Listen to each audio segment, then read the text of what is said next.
Welcome to Mary Alice. What did you do? We are a Desperate Housewives recap podcast with me, Erin McGee. And me, Jakub Tansey. Two best friends breaking down each episode until we answer the ultimate question, Mary Alice, what did you do? Unless, of course, we have finished season 1, in which case, insert new mystery here.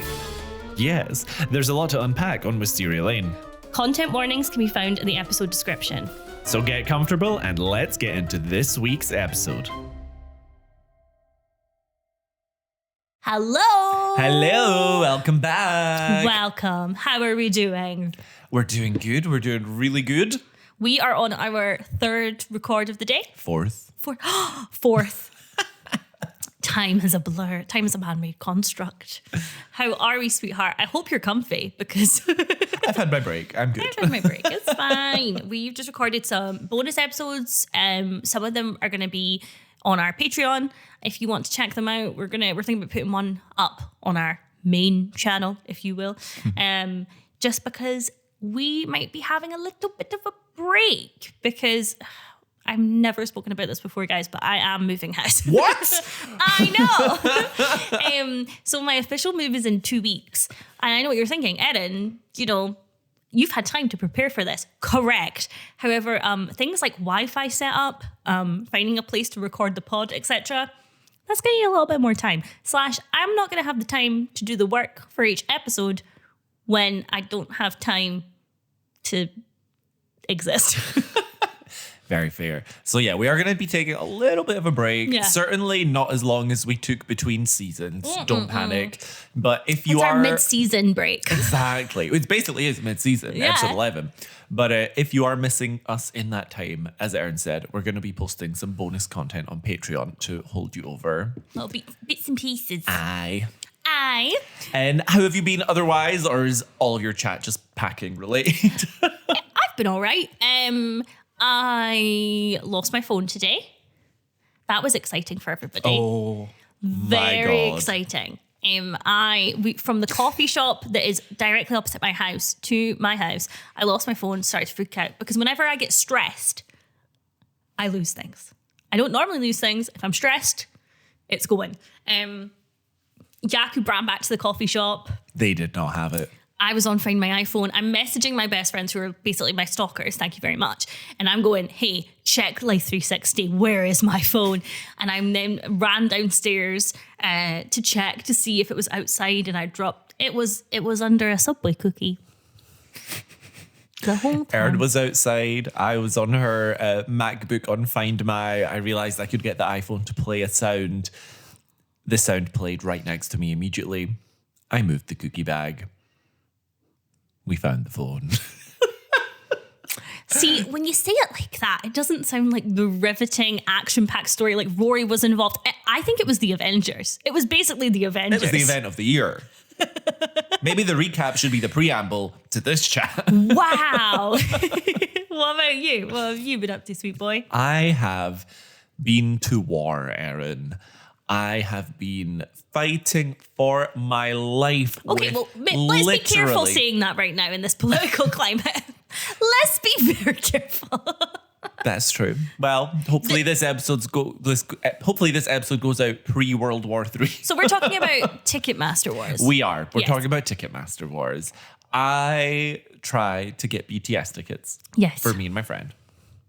She is a teacher and therefore cannot take weekdays off, so we could not go for the London dates, which are weekdays. Yep.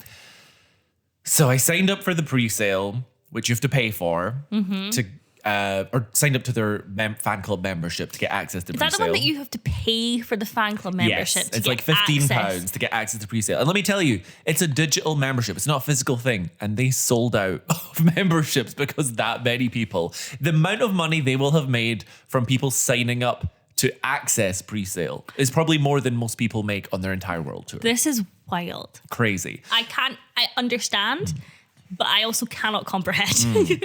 So you could pick 3 places to use the pre-sale code on. So I picked Munich, Paris, and Madrid. Yes. Munich, I didn't realize was going to go on sale at the same time. I had a work meeting. No chance there. No. Paris, I was 65,000th in line, waited Not for ideal. booked out a meeting room for this time at work. Baby. Waited for an hour to pass, only for me to be only allowed to add 1 ticket to cart, and I need 2, baby. I did get it as a backup just in case you for had to. myself. I gotta prioritize me, gotta guys. put me first. Exactly. That's what I'm trying to say. So then the next day, Madrid came along, and let me tell you, I was 300th in line. How did you do that? Mad manifestation. Dedicated fandom. I'm not a fake fan. I'm not only interested in their English songs. I know all the members by name. I've been in it for the long run. This is very the energy that I had getting Taylor Swift tickets because I was like, there is simply not a world that exists where I don't get tickets. Yeah. And I think I was so delusional that it worked. Well, this worked too because, I could basically pick any seat I wanted. We're going to be in standing, so we will want to die by the end of it. But we will be as close as possible. Yes. Very exciting. So I'm going to Madrid in June to see the boys. I've seen them before in Osaka, but I was like in the nosebleed seat, so they were dots. When in June? 27th? Okay, so that's not going to mess with the Mighty Hoopla plan.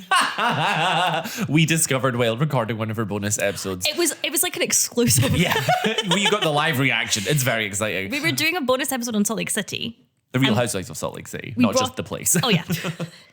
We brought up Meredith Marks. Jakub mentioned the Mighty Hoopla. I looked up the lineup.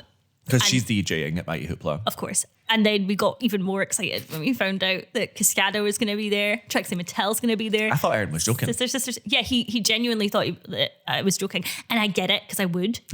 But I was like, look at my phone. Look. I kind of broke. My whole internal system ruptured. You went fully horizontal, as if like a gust of wind had just taken you out. Indeed. Quite impressive. But yeah, I've got BTS tickets, so y'all can be jealous. And if anyone wants to buy my Paris ticket, send me a message. Genuinely, I'll sell it to you, desperados. Well, we get into this week's episode. Yes, enough about BTS. We are on season 2, episode 11, One More Kiss. Which Erin did a solo watch along for, which you can find on our Patreon as well. I did do a watch along, and what an episode this was to watch along. Thank goodness it wasn't one that made me cry, but I felt the episode is equally as chaotic as my watch along. They were intertwined.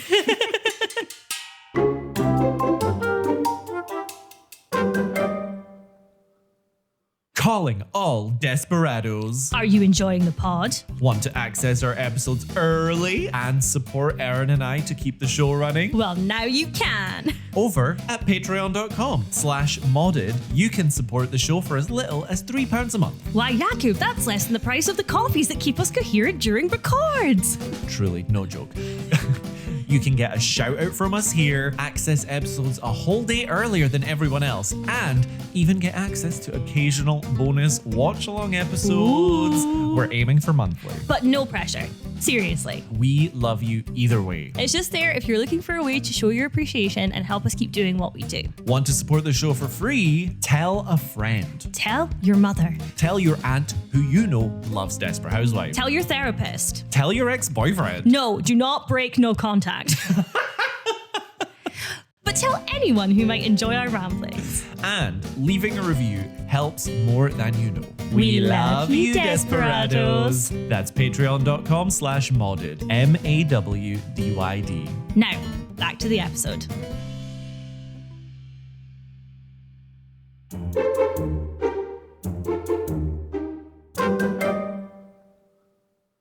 Mary Alice Voight. It almost feels weird to talk about Desperate Housewives I know. after our whole morning of just chatting shit. Which is weird because we have a friendship outside of this. Although some people might not believe that. We're actually paid actors. So we are industry plants from Desperate Housewives people. We are secretly promo for Wisteria Lane.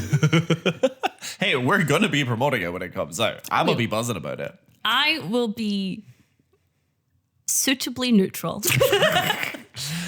Okay. Mary Alice voiceover tells us about kisses and the different meanings behind them. So some examples are, I'm so happy to see you, kiss, a little kiss on the cheek, and oh, I didn't realize you'd be here, kiss.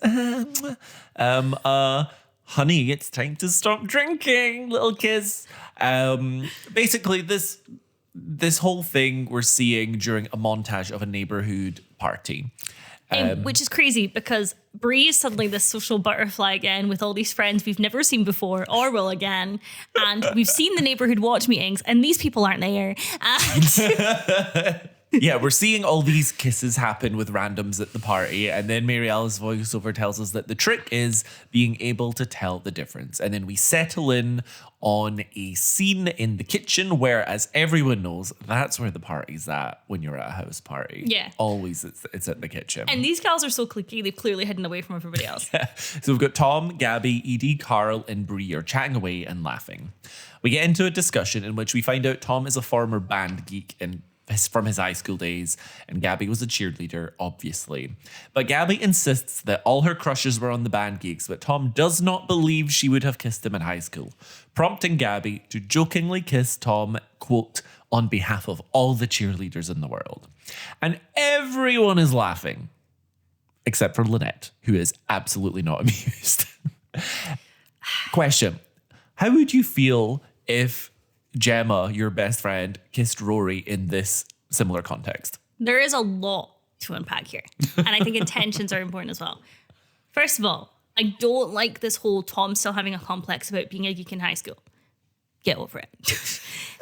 And this weird putting cheerleaders on pedestals still. It's very, his whole speech very feels, 2000s. It also feels very nice guys finished last. And I hate this whole, I never would have had a chance with you, because it implies that he somehow settled with Lynette. Like, I just don't like it. Don't like it. Let's get to the kiss. You and I are going to have different takes on this kiss, I think. I would say that for me personally, it's not about the kiss itself. It is about the breach of the boundary. The kiss, if we're going into the kiss, I think this whole episode is just going to be like, kiss, kiss, kiss. I think the kiss goes on for too long. It goes on a bit long. They've had some drinks. It goes on for about 10 seconds. I would have been fine if this was a peck. And I think it could have been a peck. I don't understand the reason why it wasn't a peck. Doesn't make sense, has the same effect. Also, the whole everybody laughing and the fact that everybody's looking at them and nobody's looking to see if Lynette is okay with it. I mean, here's my thing. Whether or not you think, oh, a kiss is not a big deal, it's more that you've upset your friend. And it's more that you have done some, like, the boundary could be, I don't like when, I don't know, people don't take their shoes off before they come into my house. If you break that, then you're still, you know what I mean? I think my takeaway or my take on it is that I don't have an issue with the kiss itself. Yeah. My issue is that I'm on Lynette's side in this, but it's more about Gabby's response to it, not the kiss itself. I don't think the kiss itself is that big a deal, but as we'll see when Lynette brings it up, if Gabby had just apologized and moved on, it would not have been a big deal. I think there's also a thing of, like, I don't know, this, maybe I'm reading too much into it.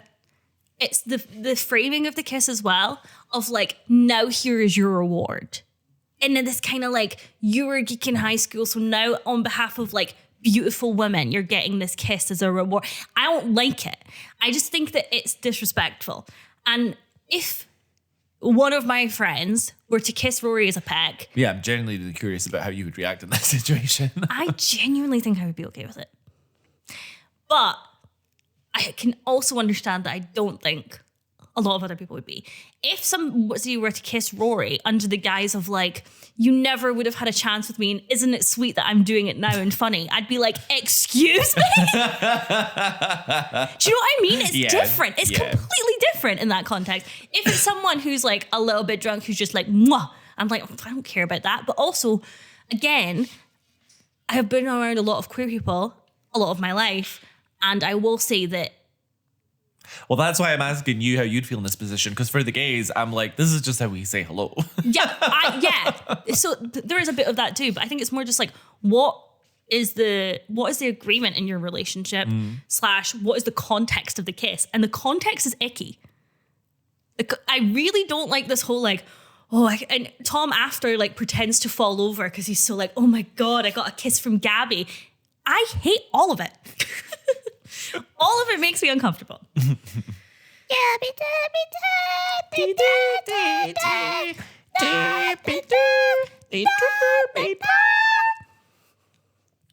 Baby version. In honor of mention of John the Child Gardener again.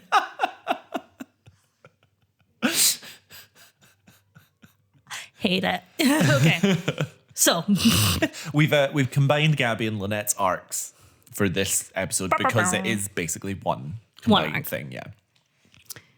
Post-party, Bree's ushering everybody out who she's never met. And She realised, like, when did all these gay crashers arrive? I don't know you. Go home. She had some naughty guests. They broke stuff. Edie feels so integrated in this group at this point that she is also in the debrief, and she is also helping clean up afterwards, which I thought was interesting. Lynette, I think, immediately goes to confront Gabby, mentions that it bugged her and made her uncomfortable. I have absolutely no qualms with this. I think this is the right thing to do. Yeah, just nip it in the bud. She's not talked behind her back. She's not gone to the girls to get their opinion. She's gone, look, and even the way she frames it, she says, it just bugged me. And she acknowledges it's probably sounds like silly, but it bugged her. So she It acknowledges bugs her. that it's probably objectively not a big deal. And she also says, like, can you just not do that again? Very reasonable request. Please don't kiss my husband. Yes. And Gabby's like, okay, and should leave it there. But even the way she says okay, it's kind of just like okay. As if that's a really crazy thing. Whereas I feel like if my friend came to me and was like, I didn't like that you did this. I'd be mortified. Same, I'd be like, oh my God, I never thought of it that way. I'm so sorry. Like, anyway. It almost feels like this scene is unrealistic as a result. Yeah. So Bree, Edie, and Susan come back in, mention that the Applewhites did not attend, but they were invited. And Edie is raising some suspicions about the Applewhites. I don't like all the white women in the corner talking about how weird the Applewhites are, how they weird them out. And I get that we're seeing the arc of the Applewhites and how they're, like, you know, in some ways behaving unusually. Didn't like it. Why on earth should Betty want to party with these women?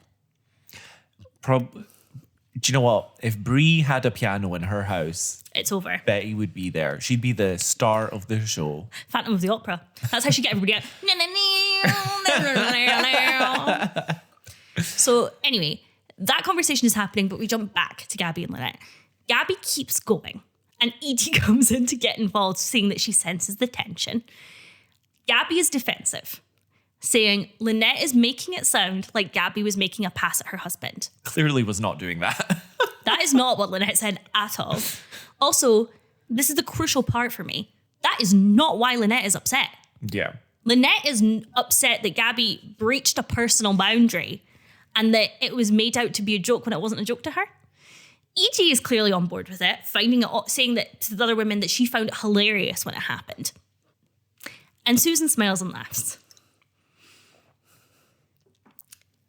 I want to point out that Edie is probably okay with this because remember we found out that Carl and Edie kissed under the mistletoe at the Christmas party. Yeah. I mean, I While he was married to Susan. definitely see Edie not feeling like this is a big deal. And Bree, I think it's supposed to be like Bree jumps to her defense, Lynette's defense. It's not. Her defense is, oh, but you're an ex-model, which again, I find really belittling to Lynette and Lynette's looks. It shouldn't matter how Gabby looks. It doesn't matter if it was an attractive woman or not. The fact is, this is Lynette's friend, and she did something that hurt Lynette. More importantly, the question of the episode that Edie presents. Yeah. This is actually, I was waiting for this. What on earth was Kathy Lewis wearing? What was Kathy Lewis wearing? And whoever dressed her in those Should be vertical shot. stripes should be shot. And we'll never know. And that's going to haunt me for the rest of this podcast. The fact we've had Martha Hooper on the line, Alberta Fromm's outfits, and Ida Greenberg's, no one has said anything about those. And some of those are wild. What was Kathy Lewis wearing? Comment below. Oh my God. I want to see fan art of Kathy Lewis. I'm going to filter. I think we should edit us in as background characters in all of these shots. It's just like, I'm in full vertical stripe. But that's my take on it. And I realize that sounds like I'm being very pernickety, but I do think when you're watching things like this, it's to give you that question. It's to give you would I care about this? Yeah, I think two things. I think, first of all, as a sort of aside, I think Bree, Marsha Cross, does a great job of acting here because she's kind of coming across a little bit tipsy. And I don't think she would, in a fully sober state, chime in that way that she did. So I thought she did a great job acting-wise then. And then that also plays into her next scene.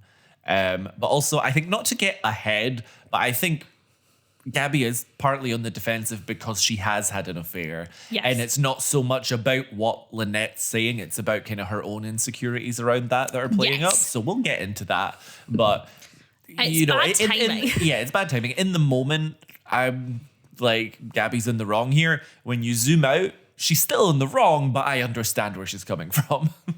There's also like, I think in every relationship that you have that is monogamous, for example, because I'm just going to speak from what I know.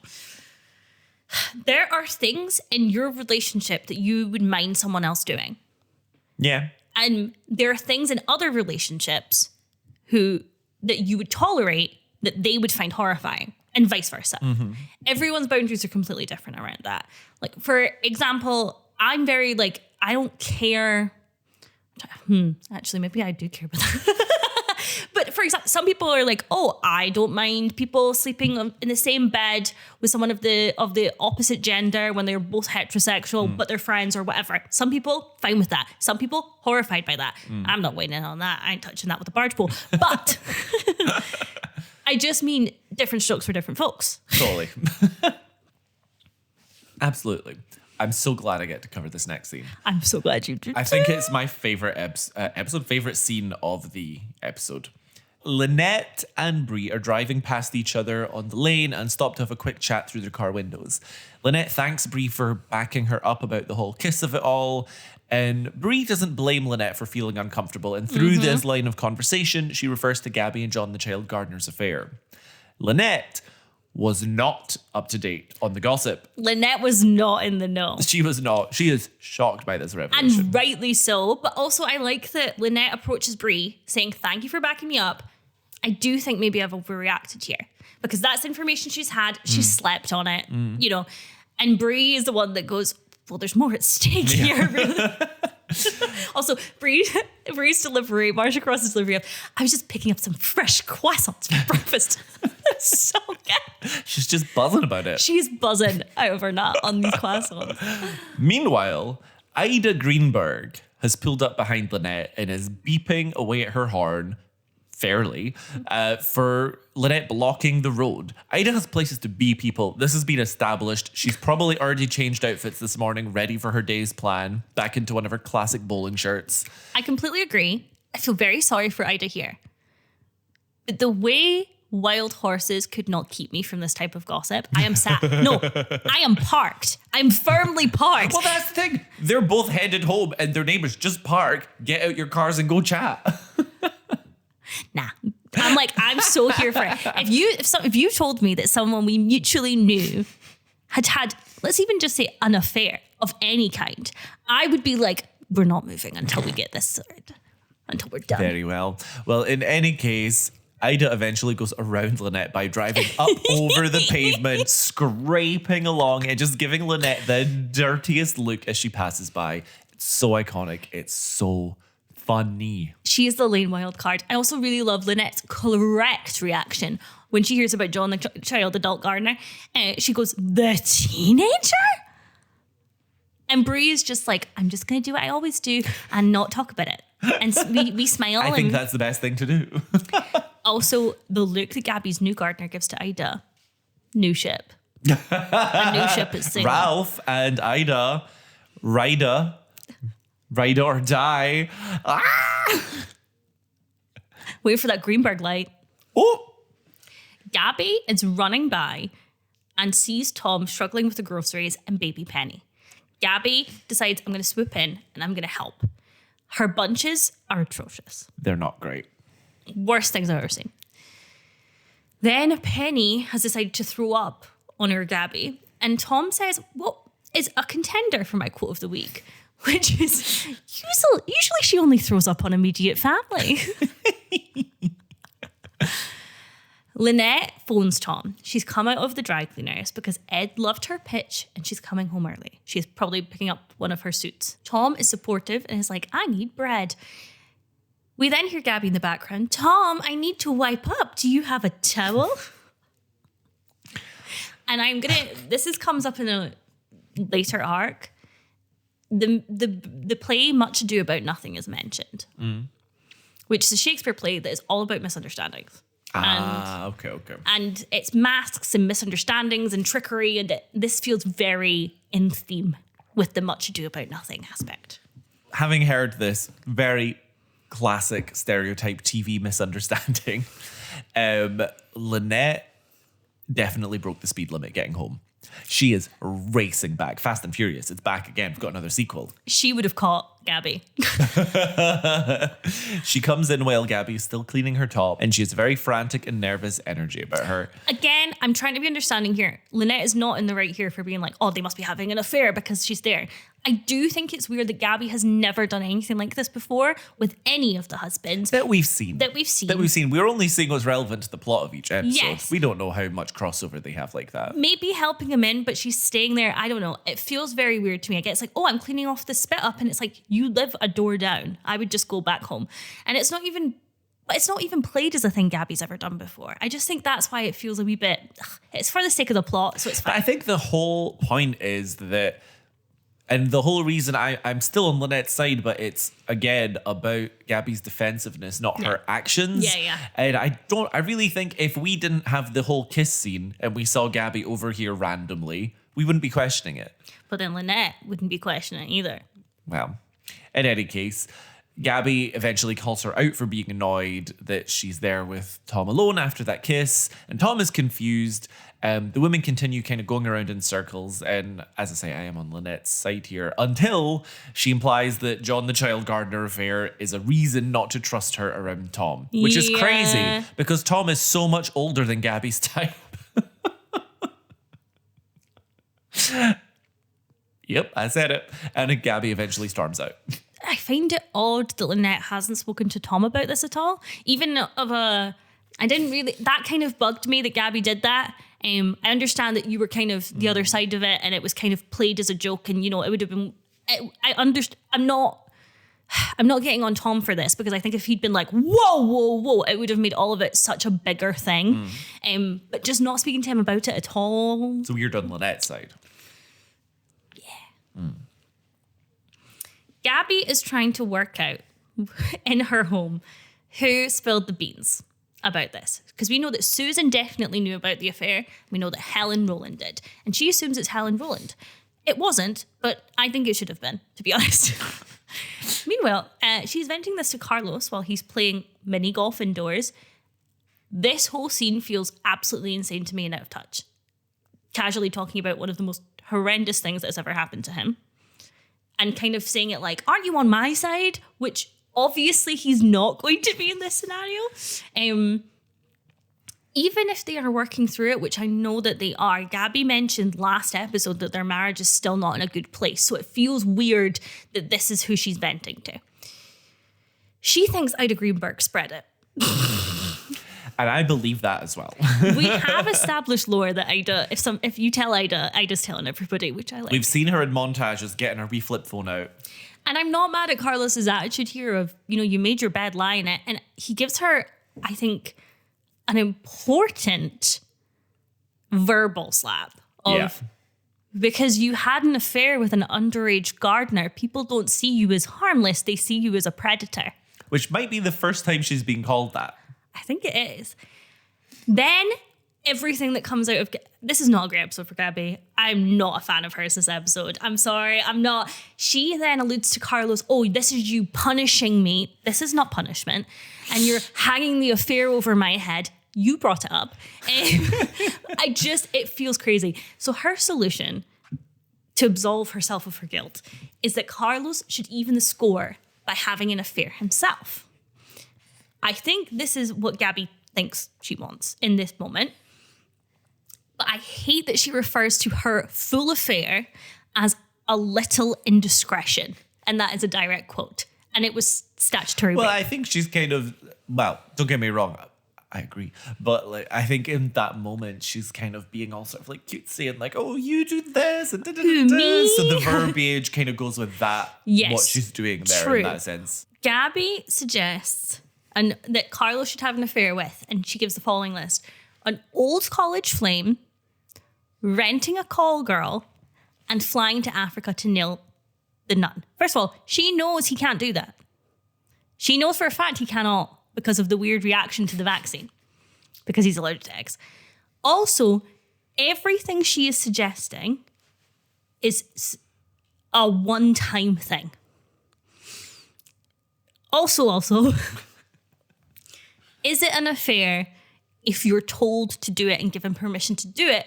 I would argue no. The affair bit is the breach of trust of your marriage. And even if Carlos did this, in my opinion, this would not be an affair. Fight me on it. Also. No, wait. I want to hear what you think before I say what I was going to say. I just think it's clearly a case of Gabby. This is not something she's been thinking about. Yeah. She's just speaking before she thinks because from her view, Carlos is against her in this situation. So she's saying whatever comes to mind to get him on side without really thinking it through. I do think that if Carlos reacted with, okay, sure, she would have been like, actually, wait, no. I don't know. I don't think so, because I think she's like, in my head, I'd be okay with it. And it's not, and we see later, until she actually sees something, I don't think she understands. Also, here's my thing. I am not saying that an open relationship cannot work. That is not what I'm saying. I am saying that I do not personally believe that open relationships can work when they start because somebody has been unfaithful. Yeah. Open relationships are all about trust. You need more trust than in a monogamous relationship. Again, I'm like, what do I know? Never been in one, but that is my opinion, that you can't then an open relationship or opening your relationship is not a solution to infidelity. Yeah. I agree. Oh, I'm shocked. Moving on. It's been ages, but we have a wee Tom and Lynette bedtime chat scene. Better than that, we have Christmas tonight.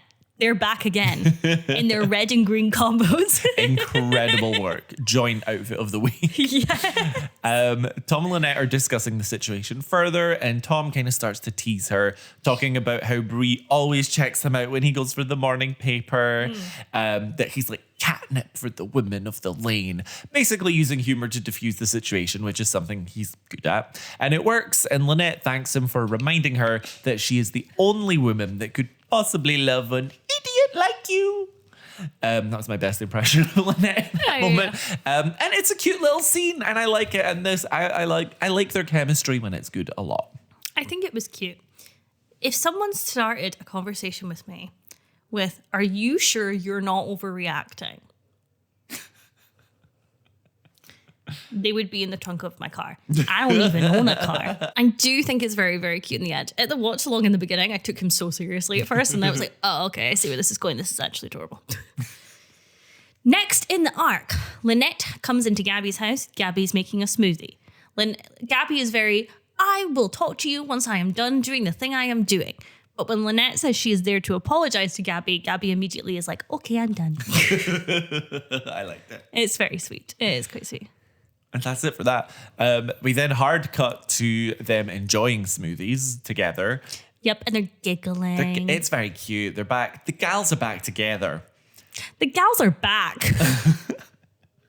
Carlos wanders in and just basically wondering if the coast is clear. Yeah, he asks if it's safe to enter. Yeah, and it is, because Lynette admitted that she was wrong. So it's all good now, Gabby says. She even concedes to saying, well, 99% wrong. And Lynette heads out like everything is okay. But that math, it ain't mathin'. She said, even though the numbers are correct, something is not adding up. And I do like this. Again, Lynette is like, hold on, I think you're still not understanding why I was upset. I'm prepared to admit I was in the wrong, but I want you to understand where I was coming from. Definitely. She leaves and then immediately comes back into... If that ain't me. Yeah.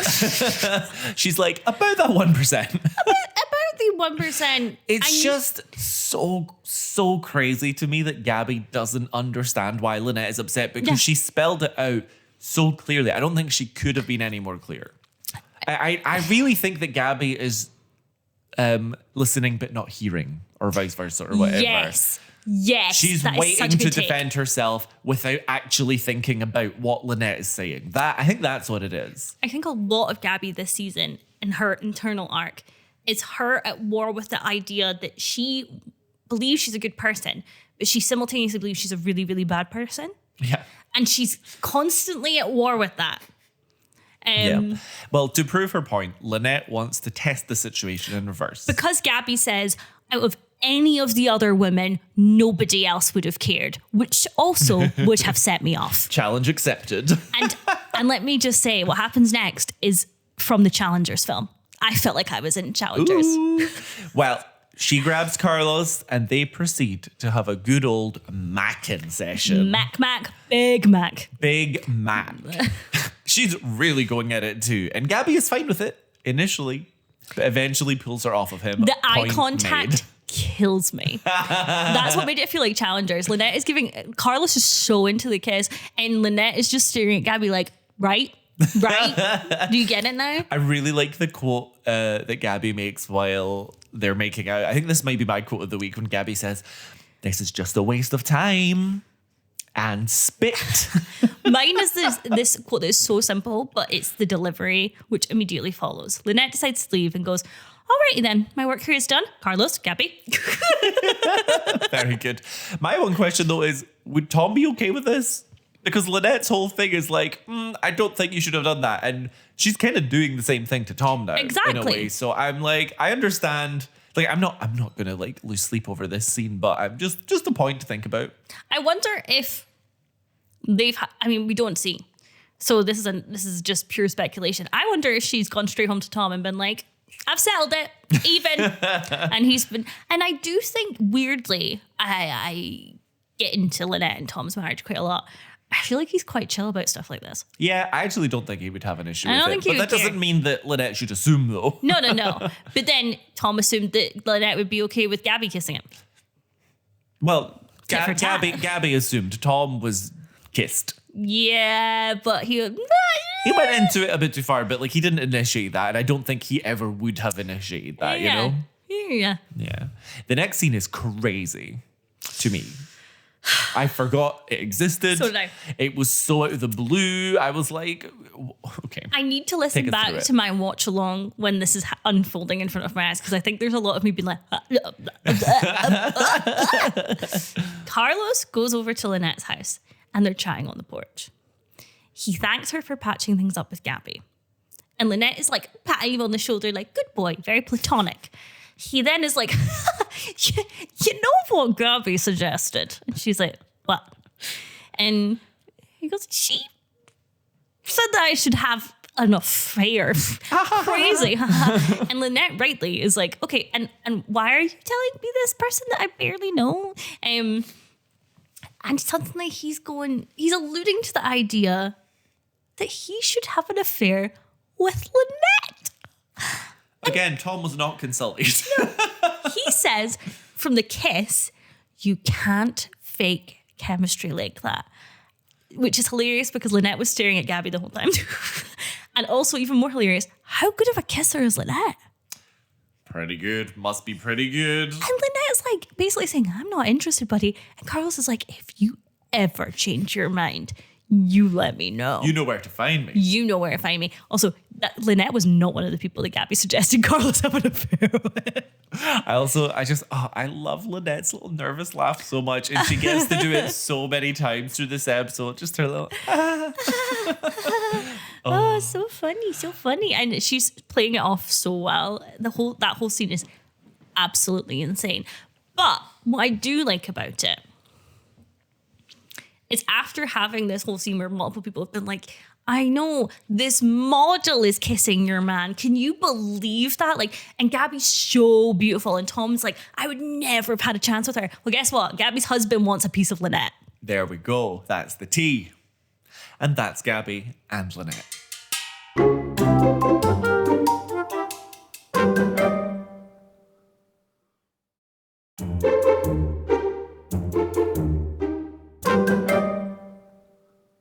We're going back to the beginning. We are post-party. Episode Big 1. Bang. Mary Alice shoots herself. Imagine we just did this on a loop. At this point, it always just restarted to the beginning. It's the ultimate reset. Mary Alice Young was a typical suburban. I can't even joke about that. That's so stressful to think about starting again. Although at least we'd see Martha again. That's true. Tempting. So this is a post-party scene from the beginning, and as we remember, Bree is just a little bit tipsy, I think. And outside the Van de Kamp home, Andrew and I seem to have typed Justine, but that is very much not the case. No, if it was Justine, this arc would there would be no very problem different. if that was the case. But in fact, Very it is different. Justin, he, him, presumably, are saying goodnight. And Bree spots them from the window and is horrified to see an act of homosexuality.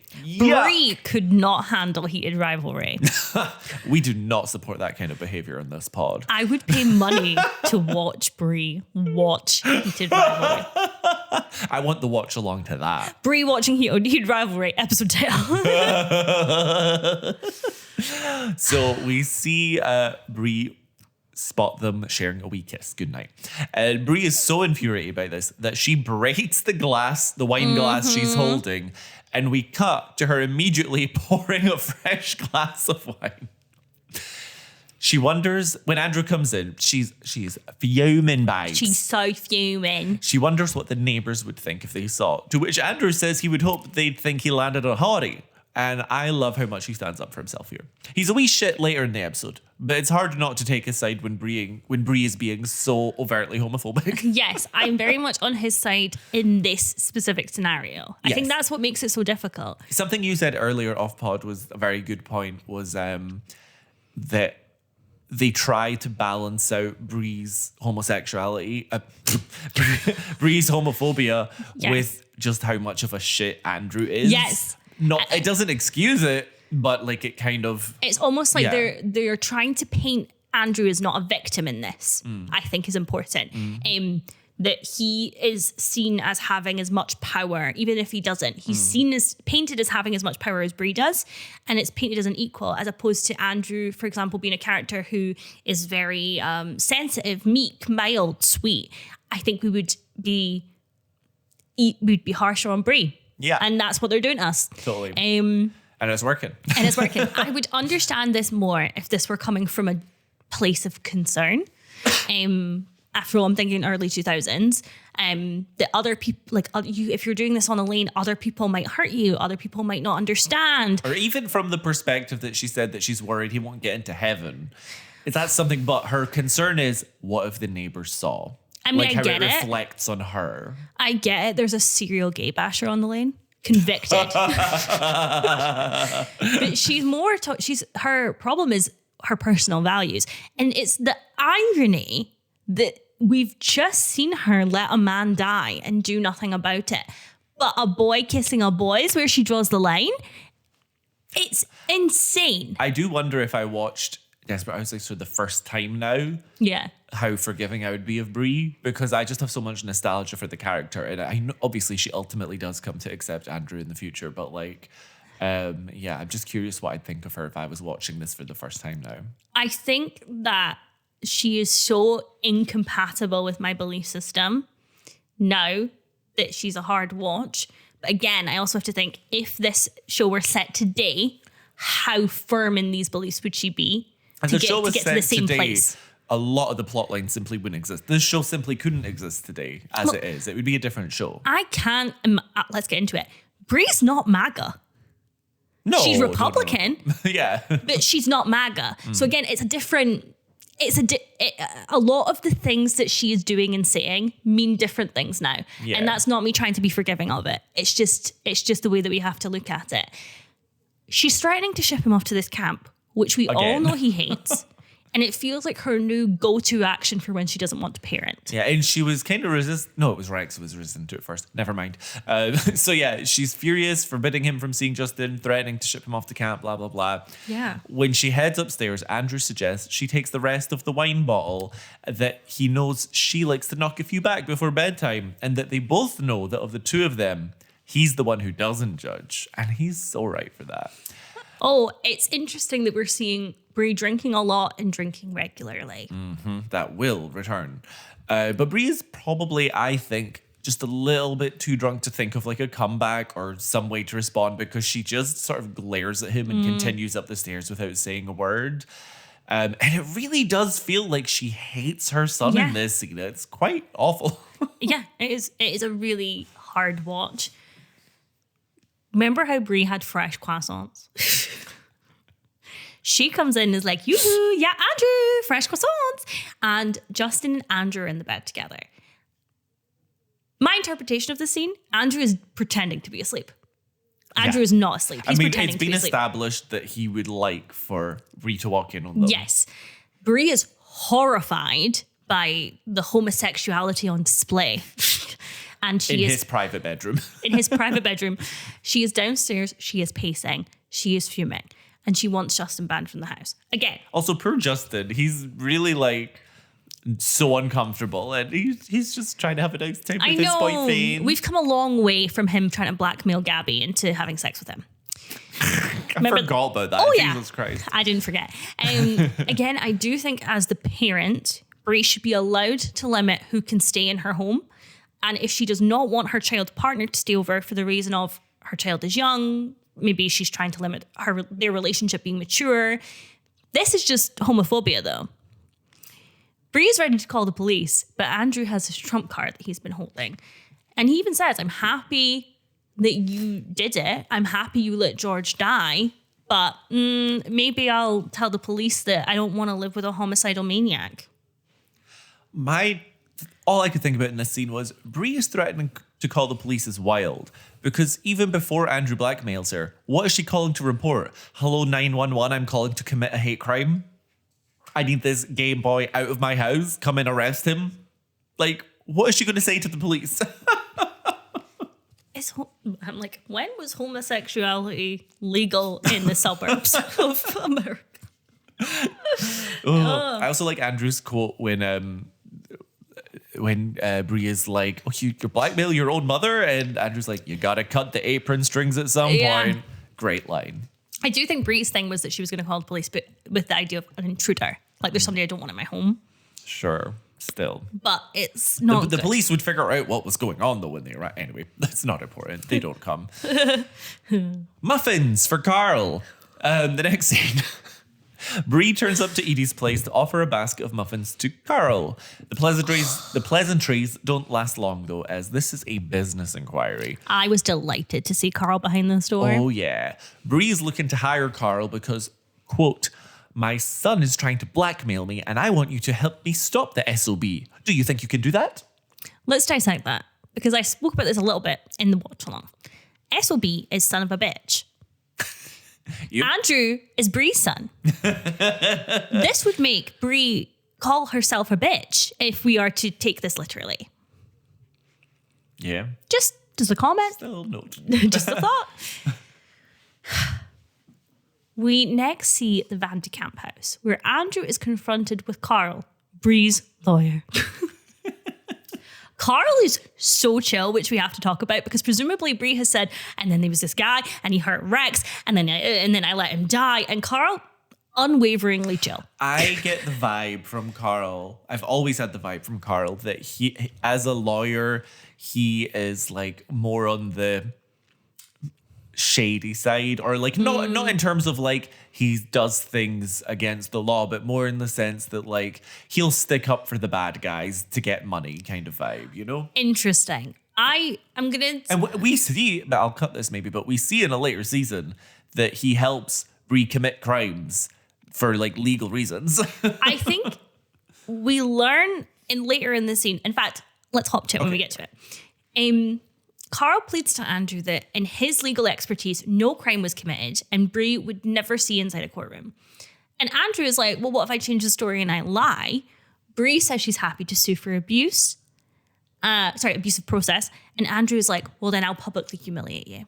And Carl politely asks Bree for a refill. This is where it gets very difficult.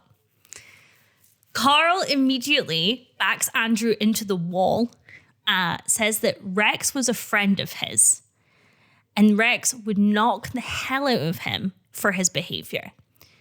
Again, just a throwaway line, but an indication of some violence with Rex in the past. And again, perhaps why he is so nice to Bree about this and taking this on. But again, I don't think we've ever seen Carl and Rex interact. Again, we need to stop acting like anything that is introduced to this show means that it's never happened before. I just think it's weird that we are 2 seasons in. Carl has never mentioned Rex. Carl was not at Rex's funeral. That's a fair point. Either of them. So don't come to me and be like, oh, we're getting new information here. No, it makes no sense that Carl, who is clearly lives so close to Fairview that he's picking up Julie every week and he's moving in with Edie, was not at Rex's funeral. Not having it. So the arc is so conflicting because I want Andrew to stop punishing Bree for the sake of it and for being like this. But I also want Bree to stop being homophobic. Carl threatens Andrew. And Bree overhears the whole thing and sighs, which I think is I hope that'll work type of sigh. But I don't know how you interpreted it. I think they hired the wrong lawyer. I think she needed to get Lynette on the case like she did with Fran and Ed. And no, you're both in the wrong. You this. Danielle's being held hostage. She's like, I'm holding Danielle hostage right now. Can you see I'm holding Danielle hostage? Tom can call back later. Danielle's not noticed. She's just brushing her hair. Danielle has no idea. 131, 132. My only other note for this scene really is I honestly didn't really make many observations on the main plot of it. It was more that I really liked Bree and Carl's chemistry. They had a vibe. They really did. They got on so well together. They're a good match. Yeah, I'm kind of sad that we missed her telling him everything. Yeah. I think that could have been really interesting and could have given us a bit more of an insight into what type of person Carl is. Yeah, I think because there will continue to be more back and forth with Bree and Andrew. I'm not really drawing any conclusions at this point because it's like it's gonna keep going. I think. I also just really like the world building of Bree knows Carl quite well, and we don't really get to see. This episode is interesting because it's rare that we see housewives interact with each other's partners or ex-partners one-on-one. Got a lot of it going on. It feels so much better when they do. It feels so much more real. Yeah. Than this kind of siloed experience that we sometimes get and have had a lot at the beginning of this season. Speaking of siloed experiences, let's talk about Betty Applewhite.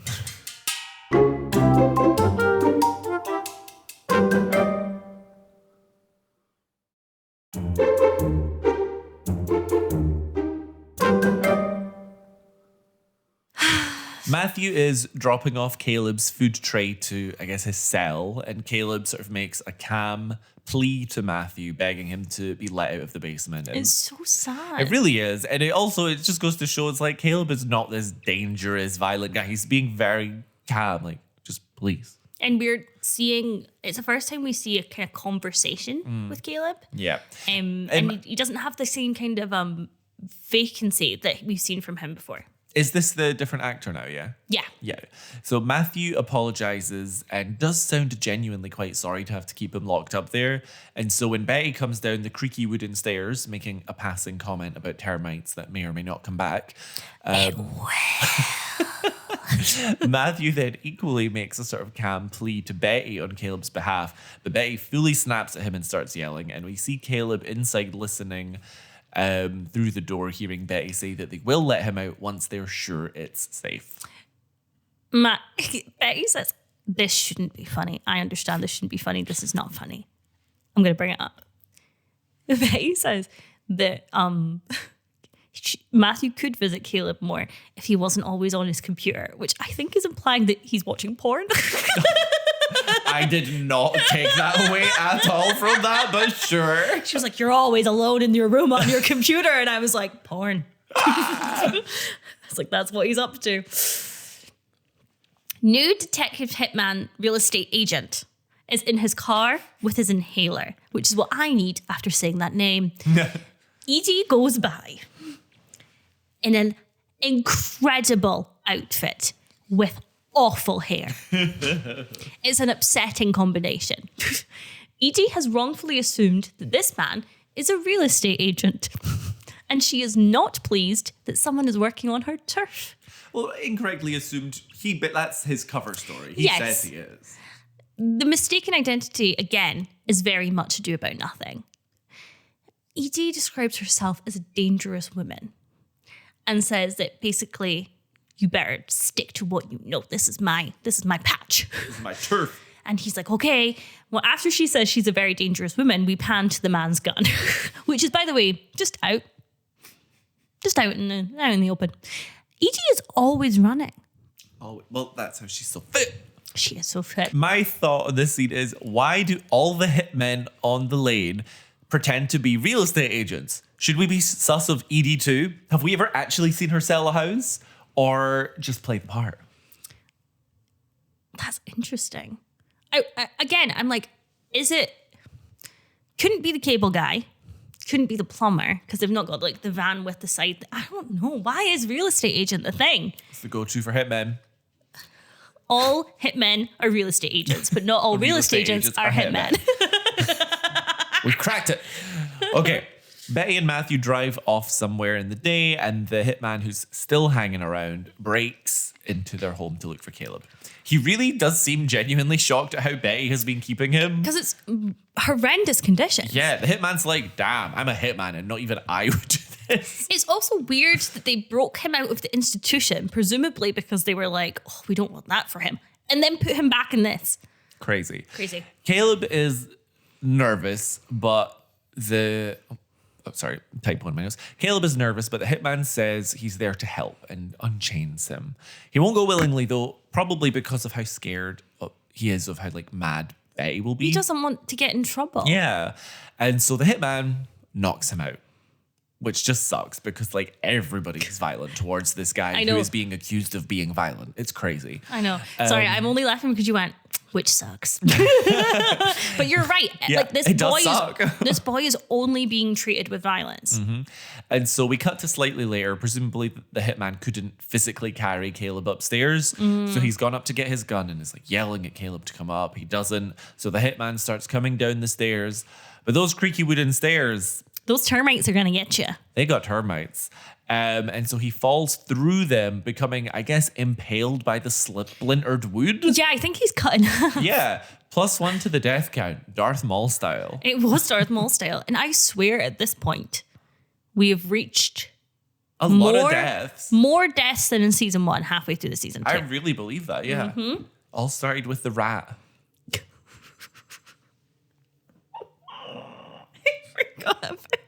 That's the only death I actually remember. George! That's fair, but the rat was just so much more impactful. What can I say? Should we name the rat? The first thing that came to my mind was Tim Dugan. We can't name the rat after Tim Dugan.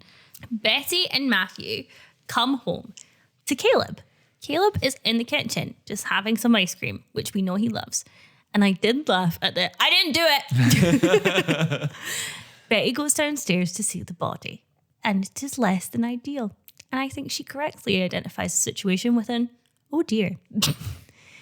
They're trying to investigate the body, Betty and Matthew. Caleb, presumably, still having ice cream. They get his name, they get his ID, and Matthew is glad that the man is not a policeman. Monroe's phone starts to ring. And it's so Scooby-Doo, sneaky private detective. It's really good. The call is from Foster.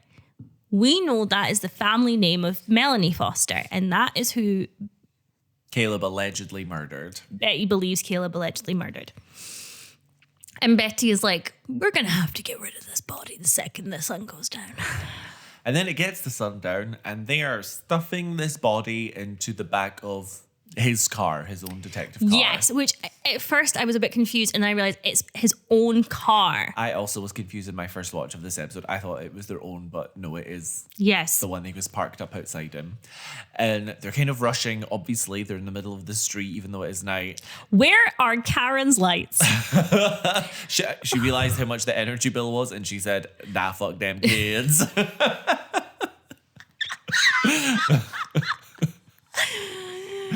Oh, so they're kind of rushing, and then Betty slams the boot shut as Matthew was like, no, because he has not removed the car keys from the body yet, I guess. Was silly. Yes. And then Betty takes a moment to think and starts to laugh. Because what else can you do in this situation? She literally says, sometimes you just gotta laugh. And I feel like I felt that so much, because I definitely sometimes when I just have the worst imaginable day will just start laughing randomly at how shit things are going. So I get it, Betty. Yeah. I get it.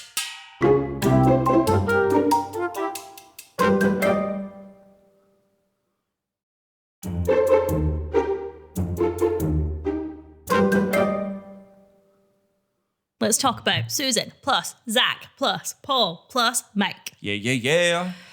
Post-party. Remember the party? We're still there. Susan waves at Zach when she's coming outside of it, because Zach is taking out the trash. Second she sees him, she runs to Mike's house to tell him that Zach is home. But Mike already knows. Mike in this outfit? Wow, it's usually me thirsting over Mike in a slutty little outfit. I think it's the woodcutter aesthetic is really... Mike is saying he wants to slowly develop a relationship with Zach and wants to eventually confess to him that he's Daddy Delfino. Mike is staying back because Paul, whilst also a murderer, is not a murderer with a record like Mike is. Susan and Mike share then quite a sincere moment where she says, look, I know things didn't work out with us, but I still want you to have that connection. I want you to have that person in your life. And it's sweet. Thoughts? Feelings? Concerns? Yes, 2 thoughts. First of all, this is the first time Zach and Susan have seen each other and crossed paths, right? Since he came back. I believe so. So Susan obviously is like, oh, Zach has absolutely zero reaction to seeing Susan. I suppose he's like, she does live here. Still, I would have felt awkward if I was Zach, because later he comes to apologize and stuff. But anyway, just a small point. And then Susan definitely started this scene trying to worm her way back into Mike's life. But the conversation she continues to do so. Yeah, but I do think that this conversation becomes very genuine, and it's the first really nice and sincere moment between them post-breakup, I think. So yes. I liked it. Yes. In the next scene, we're inside the Young household. Paul is going over books from a homeschooling reading list that Zach could start with. This is where Much Ado About Nothing comes in. Yes. Zach is not interested. He clearly doesn't want to be homeschooled, but Paul needs to keep Zach close to him. He says there's people in the neighborhood who aren't thrilled they're back, people he doesn't trust. And Zach wonders if he means Mike and brings up what Felicia said about Mike taking Paul to the June Desert to kill him. Where is Felicia? I have the same note. I miss her dearly. Where is she? I guess, is she still in the hospital after No, she came back with an egg brace. Is she at a shawl convention? Is she presumably still on the lane? She's definitely not on the lane because she comes back. I vividly remember she will make a return. But in any case, Zach also brings up what Mrs. Huber said. Sorry, not Mrs. Huber. What Felicia said about Paul murdering Mrs. Huber for blackmailing Mary Alice. They basically recap season 1. Fine. Yeah. And now I think Paul would make an excellent traitor on the show Traitors. Absolutely. Because despite Zach recapping all of season 1, Paul doesn't even flinch. No. Denying it and gaslighting Zach the whole time. And he's like, I can't believe you thought I'm capable of that. And Zach says, well, I don't. But of course, I didn't think Mum was capable of suicide either, which I think is a valid critique. Paul's got to tread lightly. Paul still wears his wedding ring. Well, that makes sense, I guess. It does, and it makes me happy. How is Zach the absolute double of both Paul and Mike? And then Zach's necklace. He's wearing this like specific necklace the entire time, and I don't know what it's from or what it's meant to signify. I don't know. Zach's fashion really does go on a journey in later seasons. It sure does. That's a conversation for another day. The next scene, fascinating. Zach approaches Susan outside in public and Julie from a very respectful distance, and he apologizes for everything. And I think I interpreted it as a very sincere apology. He is very ready to leave them both alone, but he had to say his piece. He begs them not to tell Paul because Paul has been, as he's saying, quite intense lately. Susan and Julie speak about it after he leaves. First of all, there's nothing in their coffee cups. You cannot convince me otherwise. Susan has great hair in this scene. But in terms of the plot, this is weird. This is weird for me. So Julie believes the apology. Susan pities him. And Julie drops that Paul is homeschooling Zach. How does she know that, for starters? And also, for a second, she calls... Never thought that before. Yeah. She calls Paul Mr. Creepy. Then Susan is like, well, I guess Zach needs a decent role model, as if the entire breakup of Susan and Mike wasn't to do with supposedly her keeping Zach from Julie. It is absolutely insane. She trusted Zach less when he was being treated and medicated. Yeah, and well, that leads into my question, which is like, regardless of what the mayors are thinking in this moment, how much are we buying that Zach can be trusted by the mayors again? It's not like he's had therapy in this time or treatment since he ran away, you know? Yeah, I don't know. It's weird. It's very weird. Also, small fashion note. I thought Susan's top was so unbuttoned that we could see her whole entire bra, and then I realized that the bottom half of her tee is just nude colored. But I really had to do a double take. I was furiously typing notes, and then I was like, oh well. The naked episode.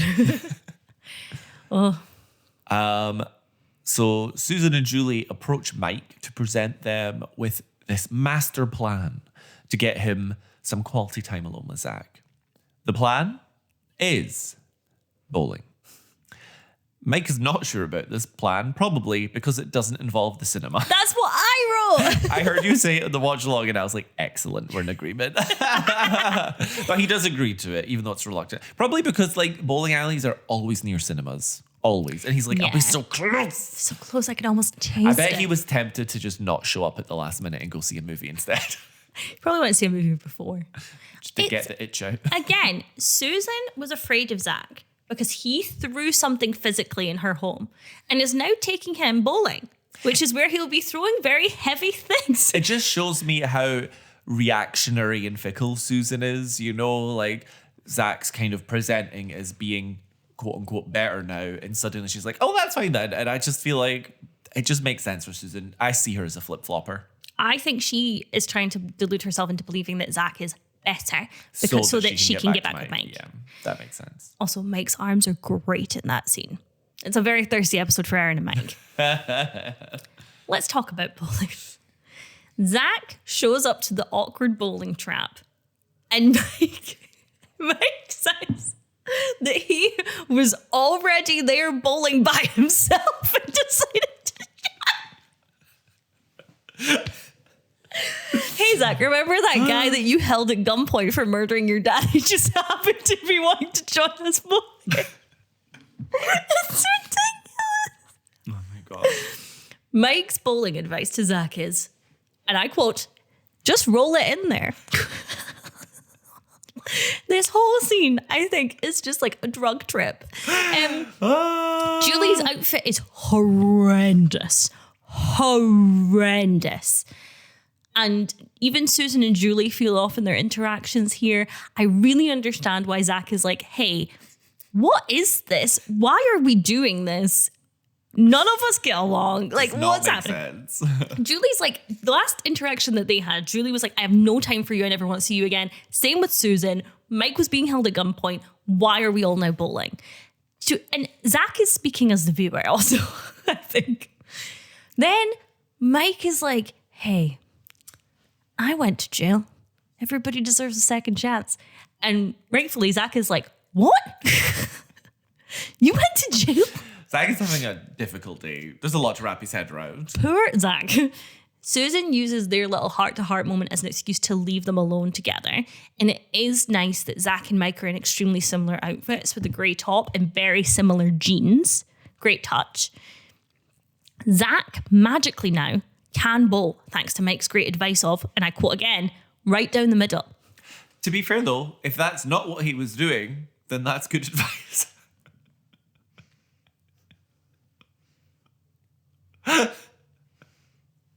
Was Mike's advice bad, or was Zach really just did not understand the concept of bowling?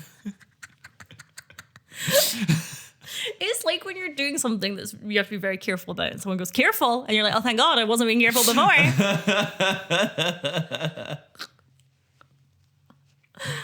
The whole arc is so weird. Okay. Indeed. And it gets weirder. It does. So, Paul finds Zach's bowling scorecard when he's cleaning, which is all the player names on it, so he knows that they've all been together. He treats it like he's found heavy drugs in his room. He's like, what is this? Demanding an explanation from Yeah. Zach, we cut to Paul heading straight outside to march up to Mike. But Mike's doing his lawn with all of his lawn tips that he's been handing out to everybody. Does not matter. Paul immediately starts beating up on him, not taking any mind of the lawn. It's the fact he's like, Delfino. No. It's, okay, hear me out. It's kind of hot. So, obviously Susan is driving past in this moment. I really thought for a second she was going to run them both over with her car and that I'd forgotten this crucial point. Well, she gets distracted. Mrs. Fromm is walking by with her cats, quickly scooping it up to take it to safety. It's chaos. Another car is oncoming. Susan swerves, crashes lightly into the back of new Hitman's car, the late new Hitman's car, which pops the hood open. And Mrs. Fromm screams bloody murder, gosh, she really does. seeing the dead body inside the boot of the car. I was howling. Poor Alberta. She's having a bad day. I was laughing a lot. I laughed so much at the scene. Everyone is going over to look, but I think we both laughed so much when they kind of see the body and people immediately turn to Paul, who like raises his hands and scoffs at the Not mere mine. suggestion. Not this one. I also think it's a really fun callback to, because it reminded me of Caleb going, I didn't do it. Yeah, very true. But in any case, this is bad news for the Applewhites, who are looking on nervously from their porch. And Susan is wearing an awful vest-on-vest combo. And that's the real crime here. Yes. Susan is seen later reporting everything to the police about the car accident. Matthew is on the porch with Betty, asking if she's worried, and she says not yet. She then observes the group of women gossiping together. Lynette calls Paul their friendly neighborhood murderer. Which, again, I have some things to say about that in terms of he's not the only one. I don't know why he's the only one that's being painted this way. He's the only friendly one because Andrew's the unfriendly neighborhood murderer. Mike's not friendly. Mike's, if anything, just a blank canvas. He's just the murderer. He's just a murderer. Edie assumes that it is the Applewhites. And Susan finally brings up the weird noises she heard in like episode 4 from the Applewhite house, which was, according to her, only a couple of weeks ago. The timeline is timelining. They all look over to Betty and awkwardly smile and wave. And Betty says, okay, I'm worried now. I'm worried now. But I love how when she like waves at the woman, she has like the biggest, happiest, the most we've ever seen her emote. And that in itself is so suspicious given the circumstances. And Betty's usually so well calculated. So it's so kind of out of place. Yeah, it's like there's literally a body right in front of her and she's, hey. I also feel so good for Edie in this moment because the awkward wave that they return to Betty reminds me of the flashback of Edie moving on to the lane. Yes. And the core four are giving her like an uncomfortable mean girls way from a distance, but now she's part of the group. Now she's being cold to others. Yeah. She's getting mean. But again, it's very hard for us to see these women against Betty and not think of the racial connotations of like thinking these women are being racist. It's difficult. I think that is just more just an unfortunate the way that things are panned out for how they're put against each other, because obviously Betty is the villain.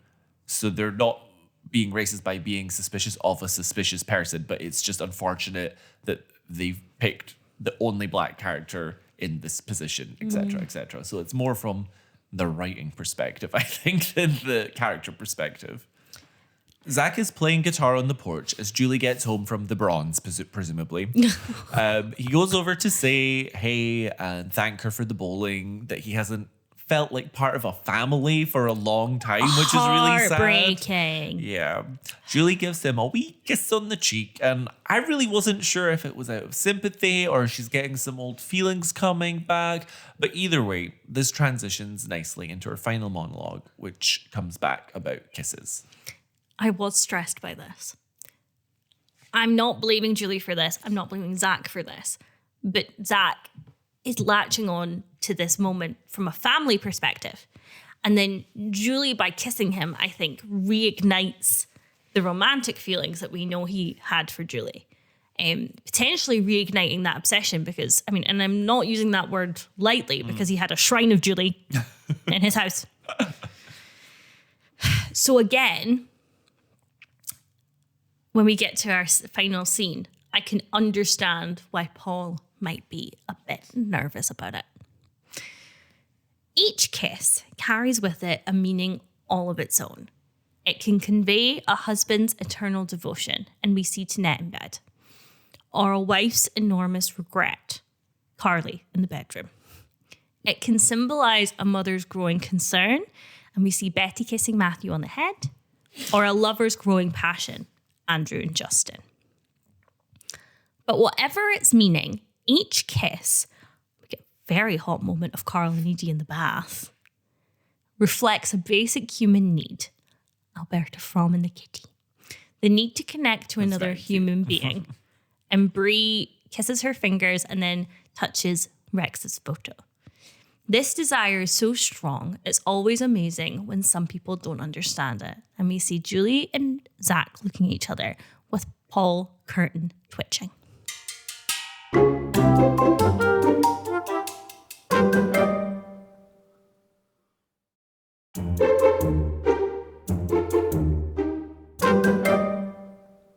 Oh, something else I meant to bring up and I totally forgot.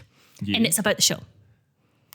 I would assume. Why is Andrew, the whole thing about Andrew threatening to go to the police and Bree being, and all of this, at no point does Bree bring up that she covered the fact that he ran over Juanita. Yeah, easy returnable blackmail.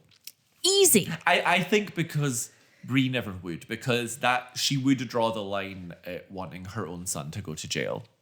I mean, she said that before. Like, you know, I would never want my son to go to prison, but I would think, I mean, I'd call the bluff. I'd go, you know, you ran over drunkenly a woman and she died.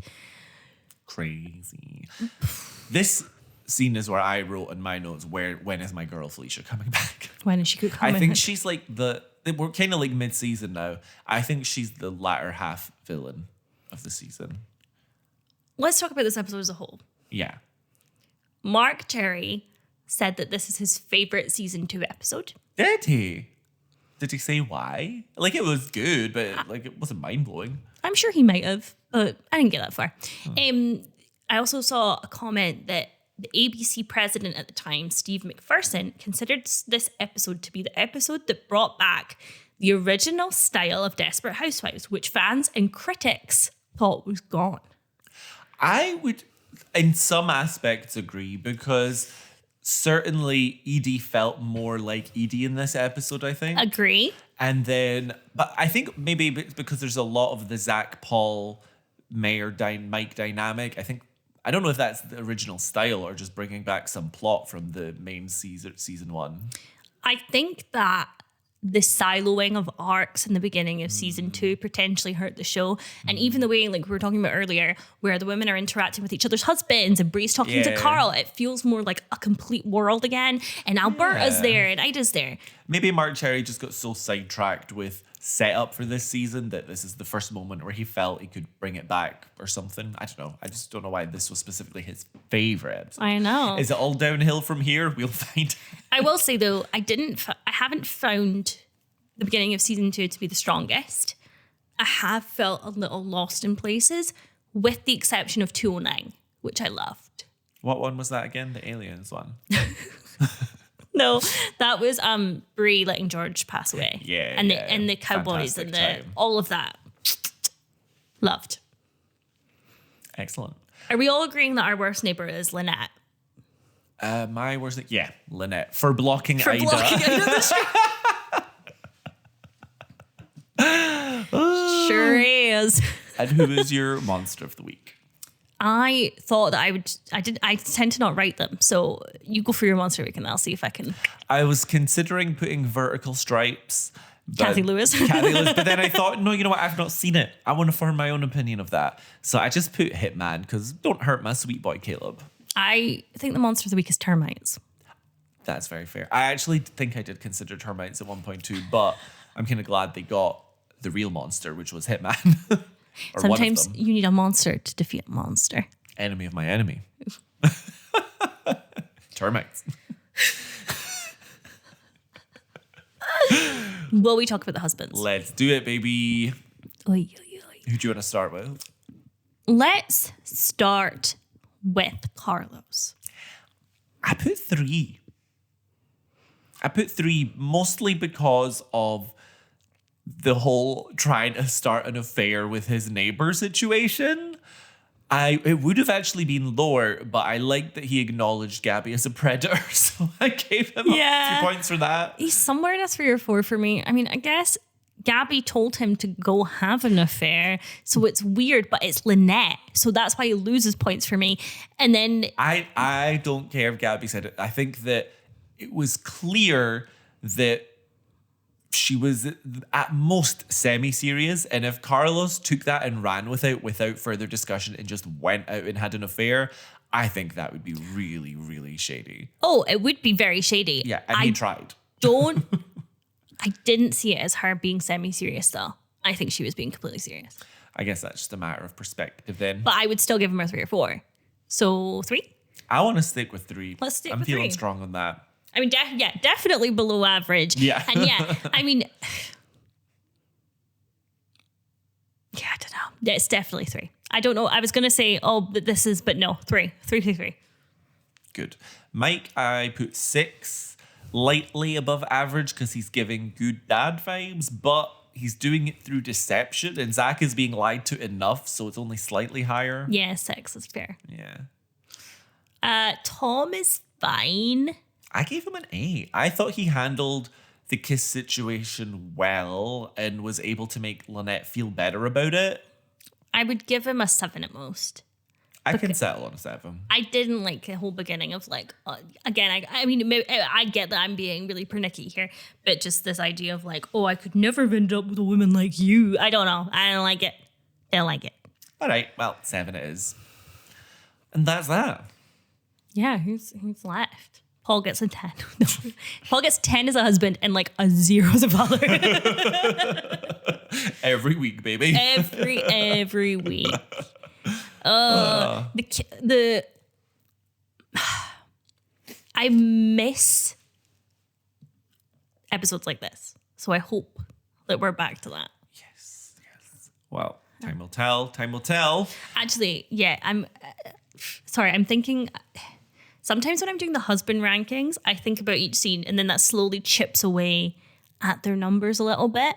I feel like Carlos might be a 2. Well, let's stick with 3. Are you sure? I'm amenable to a 2. 2. 2 it is. Mark it down, Jakub. Because I always start at 5. And then I think about scenes, and then I move up and move down accordingly. And then the Lynette thing was bad enough, But then I was also thinking about, no. I just go with an instinctual number usually. And sometimes it changes a bit as I think about it, but I just go with vibes. Vibes, babe. The problem is sometimes I forget which episode is which. Well, even though we've literally just spoken about it. And I'm like, oh, but they were all right in this bit. No. It was a different time. It was a different episode. Not that different. But not that different. Well, time will tell if the quality of the show continues to be on the up, but there will be a little break until then, as pre-established. So we'll see you in a few weeks. Woo, woo. New set.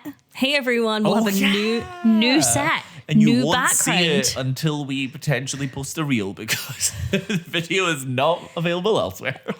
Yeah. But we'll describe it to you when we're back. Maybe we'll send a picture. Anyway, thank you so much. Thank you so much to all of our patrons. As always, my friends. Crucially, always, forever, stay desperate. Thanks for listening to this week's episode. Be sure to check out our Instagram for visuals, behind-the-scenes content, and more. You can find us by searching for Modded, that's MEWDYD. Or just search for Mary Alice, What Did You Do? This podcast is brought to you entirely by us, Erin McGee and Jakub Tanzi. If you're enjoying the show, don't forget to leave us a review. It really helps us out. Join us next time for another episode of Mary Alice, What Did You Do?